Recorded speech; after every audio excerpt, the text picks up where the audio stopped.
యాకోబు రాసిన పత్రిక మొదటి అధ్యాయము. దేవుని యొక్కయు ప్రభువైన యేసుక్రీస్తు యొక్కయు దాసుడైన యాకోబు అన్యదేశములయందు చెదిరియున్న 12 గోత్రముల వారికి శుభమని చెప్పి వ్రాయున్నది.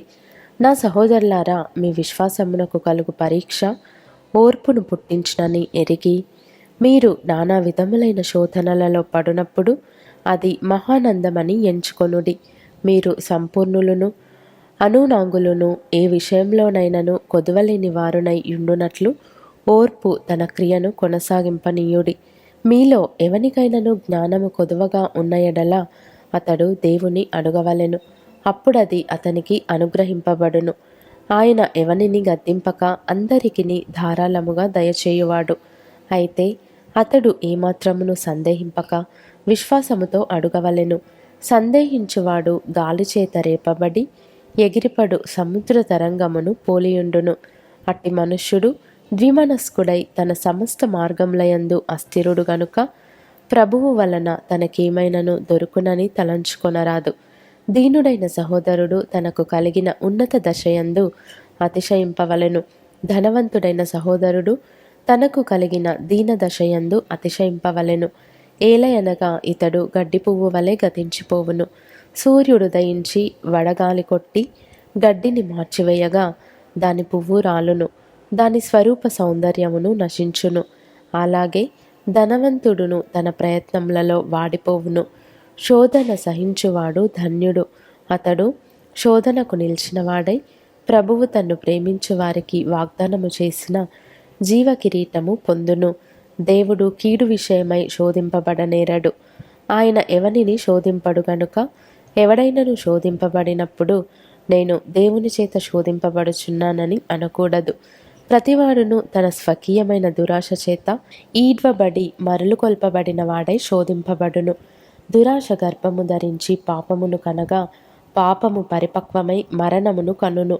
నా ప్రియ సహోదరులారా, మోసపోకుడి. శ్రేష్టమైన ప్రతి ఇవియు సంపూర్ణమైన ప్రతి వరమును పరసంబంధమైనదై జ్యోతిర్మయుడకు తండ్రి యొద్ద నుండి వచ్చును. ఆయన యందు ఏ చంచలత్వమైనను గమనాగమనముల వలన కలుగు ఏ ఛాయ అయినను లేదు. ఆయన తాను సృష్టించిన వాటిలో మనము ప్రథమ ఫలముగా ఉండునట్లు సత్యవాక్యము వలన మనలను తన సంకల్ప ప్రకారము కనెను.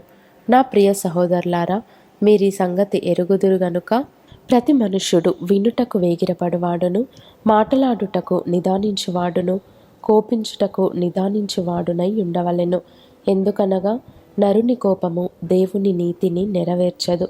అందుచేత సమస్త కల్మషమును విర్రవీగుచున్న దుష్టత్వమును మాని లోపల నాటబడి మీ ఆత్మలను రక్షించుటకు శక్తిగల వాక్యమును సాత్వికముతో అంగీకరించుడి.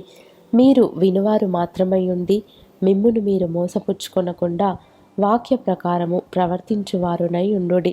ఎవడైనను వాక్యమును వినువాడై ఉండి దాని ప్రకారము ప్రవర్తింపని వాడైతే వాడు అద్దములో తన సహజ ముఖమును చూచుకొను మనుష్యుని పోలియున్నాడు. వాడు తన్ను చూచుకొని అవతలికి పోయి తానెట్టివాడో వెంటనే మర్చిపోవును గదా. అయితే స్వాతంత్రమునిచ్చు సంపూర్ణమైన నియమములో తేరిచూచి నిలుకడగా ఉండువాడెవడో వాడు విని మరచువాడు కాక క్రియను చేయువాడయుండి తన క్రియలో ధన్యుడగును. ఎవడైనను నోటికి కళ్ళెము పెట్టుకొనక తన హృదయమును మోసపరుచుకొనుచు భక్తిగల వాడనని అనుకొనిన ఎడల వాని భక్తి వ్యర్థమే. తండ్రి అయిన దేవుని ఎదుట పవిత్రమును నిష్కలంకమునైన భక్తి ఏదనగా దిక్కులేని పిల్లలను విధవరాండ్రను వారి ఇబ్బందిలో పరామర్శించుటయు ఇహలోక మాలిన్యము తనకంటకుండా తన్ను తాను కాపాడుకొనుటయునే.